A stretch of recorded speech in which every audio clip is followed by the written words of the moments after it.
I'm good. How are you guys? Doing all right. We got the cameras working? Kind of hoping not. So Jim Bob, how do you spend your bye week? It's a good time of year to self-scout. You know, we're 5 weeks in, plus 4 preseason games. You know, you got a lot of tape to look at. So able to look at different facets of the game, you know, just sort of start from the top and kind of watch everything over and over again. That's sort of how we fill our time, you know. It's probably a degenerate lifestyle, but that's what we do. That's what we're supposed to do. So, you know, try to make some notes, try to get better, maybe do something that's working a little bit more, something that's not working a little bit less, and sort of keep working. Is there an area in particular you have your eye on? Well, I think there's enough time in the week that I can get to everything. Obviously, you know, we're sort of trying to improve across the board. We're not locked in on one thing or avoiding one other thing, or, you know, it's not the time of year for sure to say, hey, we're good over here. Don't even worry about that, you know. So we're taking a look at the whole thing, and you know, we got all the electronics and all that upstairs with all the video and all that. We can sort it up however we want. So no, we're looking at everything. Yeah, there's been so much hand wringing over the years with the running game, and you know, people, fans, us asking, you know, what's wrong, where is it, when are we going to see it? And we've seen it to this point, right? We've seen Carry On play well. Garrett, the short yardage game last week played really well. I'm just curious, 5 games in, I get a chance to kind of reflect what your thoughts are on the progress of the running game and where that is at. Yeah, I think we're making progress as a unit, and I think it's a unit run game. I think it's a team-oriented run game. You know, receivers play a big role in that. A lot of, you know, people that sort of don't get you know, all the hype of a running back or an offensive line. You know, it's a team running game. There's 11 on the field. Those guys are out there working together to sort of produce positive plays, and you know, guys are doing a nice job of being on the same page and working together to do that stuff. You know, every one of them's not perfect, but you know, I'm seeing progress. I'm seeing growth. I think we are getting better. I think we are helping our team win a little bit with the run game, and that's something we've got to continue improving. Some strides we've got to continue making to keep getting better.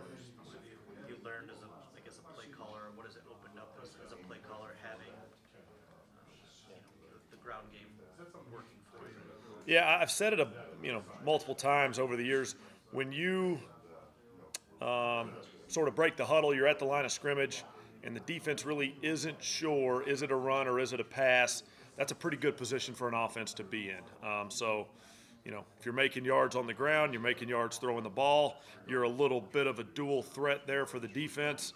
It can put them in some difficult situations. It can put them in some, you know, conflict sometimes with sort of which way to go, which play to play, those type of things. So that's been beneficial for us. You know, big picture, we're still trying to put the whole thing together. We haven't played a full game yet, offensively like we would like to, but you know, to look up every now and then, and it's a 2nd and 4. You know, those are good offensive situations, good productive offensive situations that help us, you know, move the ball, help us sort of control the ball, and then you know, hopefully have production on offense. So. Have you seen defenses approach you differently this year because you guys do have run? Yeah, potentially a little bit. I would say over the last several years, you know, every game's different, every setup's different, but we sure have gotten our maybe package of maybe pass blitzes or pass coverage-oriented things from defenses, and we'll continue to get plenty of that. But that sort of comes and goes each year with how a defense is playing, who's healthy, who's not, all that stuff. But yeah, I think, like I said, those things work together well, and that's one way they should work together well. You know, some of these exotic defenses in the pass that really mess with your pass protection schemes can have some issues with some of the run game stuff. So we'll sort of keep working all that stuff, trying to get it all better, and see if we can't get a little better on offense. Justin asked you about the running game opening up your play calling game a little bit. How does having a third receiver threat and got a Kenny Galladay maybe open up things for you as well? I mean, you we've seen Golden and Marvin do this for a long time now, but having a third guy who can take over a game like that, how does that open up things maybe as a The more threats, the better. The more threats, the better for us. It's harder on a defense. Said this kind of over and over, but you get to release 5. We'll root for 5 guys that can all get open, win their one-on-ones, be in the right place, catch the ball, make big plays. So to have guys develop, get better, improve.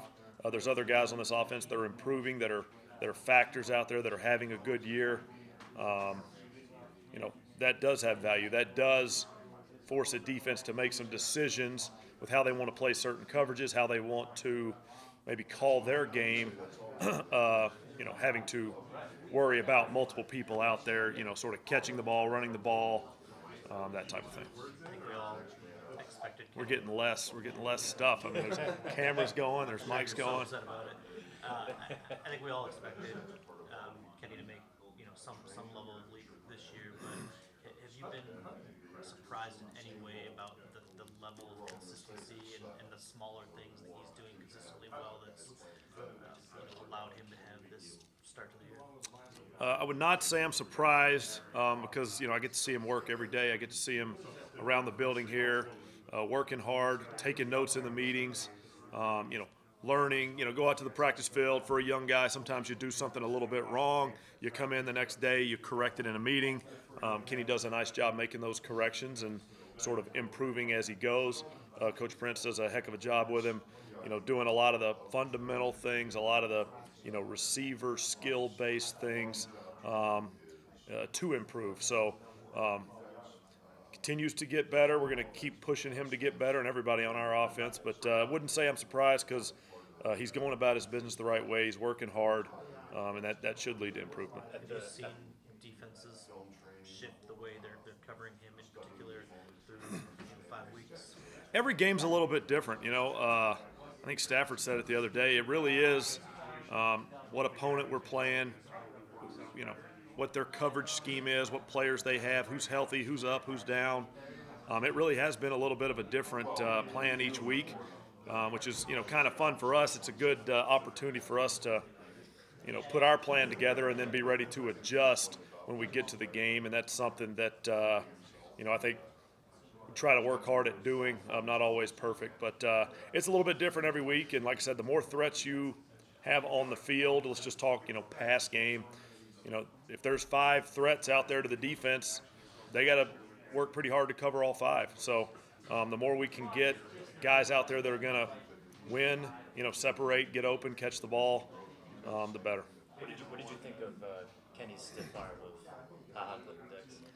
He's a strong guy. I've seen some good stiff arms. We do a good job around here working on sort of running with the ball. Coach Patricia makes a big deal about tackling, and in that, we're getting a lot of tackling work, and our guys are getting a lot of work running the football. So we're working on all sorts of stuff, and he's a talented guy that's got a nice, a nice stiff arm and a pretty decent throwing arm. But I'm not sure the accuracy is where we need it with the throw. But You can teach one more question in this entire session is what plan do you have to get Nick Bellore out of the red?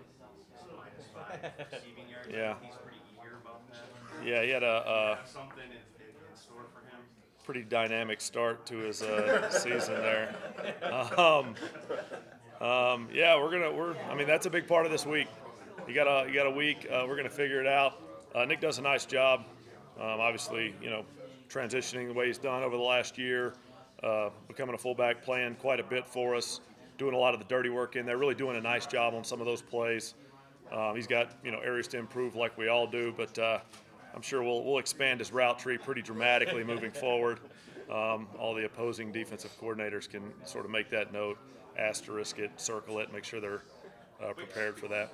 Yeah, it's been a big part of kind of that power run game. At least it was the other day too. Had a nice block on Garrett's first touchdown. Just how important is that position been to that element?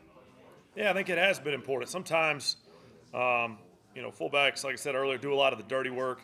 A lot of times they're in the box, inserting on linebackers. Sometimes they are there to clean something up if, some D-line movement sort of creates some sort of issue up front. So it has been big, has been beneficial for us, and we look to continue to have that benefit and sort of figure out the best way to use everybody each week and to try to win those games. One thing I've noticed more this year is your offensive linemen aren't intentionally going to the ground. There's a lot less cut blocks at the second level on the perimeter. Is that by design? Is that a new element to your blocking scheme? Little bit of all. I mean, we evaluate the whole big picture every offseason, how we want to do things, from a blocking perspective, route running, throwing, catching, all that stuff. We have a million notes on all that, but at the same time, those guys are out there playing ball, reacting to situations, reacting to circumstances. Sometimes the looks dictate how we play or in what manner we play. That's probably about as far as I'll go with all that. I don't know a better way to ask this question. You've spent a lot of time trying to unlock the run game yourself before, this season. And 5 years down the road, what do you take away from what you've learned this offseason and this season that you'll remember going forward as a coach? Yeah, and I'm not willing to say, hey, here we are, we got it all figured out. I think the emphasis this offseason was making small improvements in every area. We're still working to do that. Obviously, as a coach, I'm trying to improve my understanding in every area. It's a complex game. It's a game you can get really deep on from a individual technique perspective, from a schematic perspective, strategy, those type of things. So it is a game that you can sort of dive in and learn more and more each year, each month, each week. I'm trying to do that myself. I think our players are trying to do that in their role, in their to do what they can do to win games. So at the end of the day, there's no big one bullet point that's been the key to whatever this first 5 weeks. And like I said, I'm not saying we're a finished product at all, but we're trying to get a little bit better in every realm, and going to keep trying to do that. We've made it 12 minutes, I think, without asking about Stafford somehow. Well, Gotzi's in here, so you guys. I'm just curious. Can we get Gotzi some work? I got a couple questions. No. All right. No, I'm just obviously he had he struggled in the opener. He's been pretty good since, and I'm just curious, big picture, how you feel like he's played this year. Yeah. First game wasn't what he wanted. We've talked about that. Since then, I thought he's been playing pretty good football. There's always going to be a throw or a decision you may want 4 inches one way or 4 inches the other way, or a decision a little bit earlier or a little bit later. But all in all, he's doing a nice job leading our guys, doing a nice job leading our offense. He and I have a good back and forth each week, trying to put the plan together, talk through certain plays and ideas and circumstances and situations, and I think he's in the middle of a season and working to get better. With the red zone offense, it got more on track this week, which has part of the adjustment been just a different tight end group, because that's such an important position in the red zone. Just finding out how your offense worked in those compressed areas without, I guess, the matchup weapon that Eric Ebron was. Yeah, I would say every year there is a different group of players. Everybody's a little different player than they were the year before.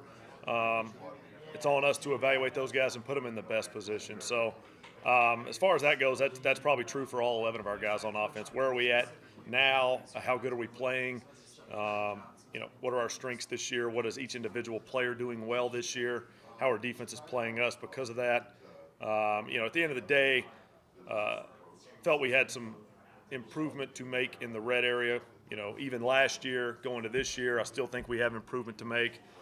That's all 11 guys on the field. That's all of us coaches. That's me calling the plays. That's how we practice on during the week. So we've got areas to improve. I think we got a good group of guys. I like our group of guys. They're down there competing. The red area is a fun area because you get such tight coverage. You get such a tight box in the run game that really small areas, really small differences can make a big difference in touchdown, no touchdown, or first and goal at the 3 versus, well, we didn't get the first down, so now it's 3rd and 3 at the 7 or whatever. I don't know. All the numbers are wrong, but I tend to do that once a day for you guys. anyway, it's a really tight area. Throws, catches, getting open versus really tight coverage is a big part of that thing. We look to keep competing in that area. We're always sort of looking to evaluate our guys and see who can help. Did you scrap that delayed fullback route for Ballore? No comment. No comment on the route tree of the fullback. We've got a nice playbook page in here somewhere with a lot of good-looking routes. So this might be a good week to try them out. We'll see. He was bragging the other day about when he was in New York, there was a fake punt, and Tebow threw him like a 23-yard pass, and it was his only catch of the year. So he said he was pretty sure he led the AFC in yards per catch. Yeah, no, he brings that up a little too much, I would say. Yeah, we get to hear about that a lot. So, no, we'll look forward to more contributions and see if we can get it moving forward. He said he was disappointed in his opportunities to electrify the crowd. Yeah, I'm sure they were disappointed too. All those 43 jerseys out there, How much are you hearing this week from Golden Tate about his lead blocking ability? Well, a little bit. No, GT did a nice job. He's really done a nice job all year. We've called him into action on some important blocks in some important areas, and just like the rest of our receiver crew, those guys are digging those safeties out, doing that dirty work. Could be at the +1 yard line, might be at the -30 for just a 3-4 yard gain somewhere. Those guys take their job serious. They work hard at it. Like I said, you do all the dirty work. Sometimes it pays off. Sometimes there's passes that connect with those runs, and we'll always look for ways to sort of mesh the run and pass game. How much are you consulted when talking about special teams roles, return roles, with I guess their usage on offense? A guy like Golden Tate, how much are you consulted about his involvement in special teams? We have sort of staff-wide discussions each week on who we expect to be up for the game, active for the game, playing in different roles, offense, defense, special teams, those type of things. So we are aware of what's going on with our team, from a big picture perspective, from a rep perspective. That's probably as deep as I'm going to go into it. But we're all on the same page. We're all talking through a lot of different things, and at the end of the day, it's one big effort to win a game for the Detroit Lions, and we're trying to make sure we all see that picture. What is Nick Wilson giving you guys as much off the field as on the field? Yeah, energy, enthusiasm. He's high energy practice player, high enthusiasm. Season comes and goes. There's ups and downs. Luke brings a high energy to every practice. He's out there sort of getting his teammates going, getting himself going, getting all of us going. He's been a good addition to our offense. Been great to have around the building, to have around practice, to sort of keep the positivity going. So. Has he brought the shorts to practice yet? That was the word in Seattle.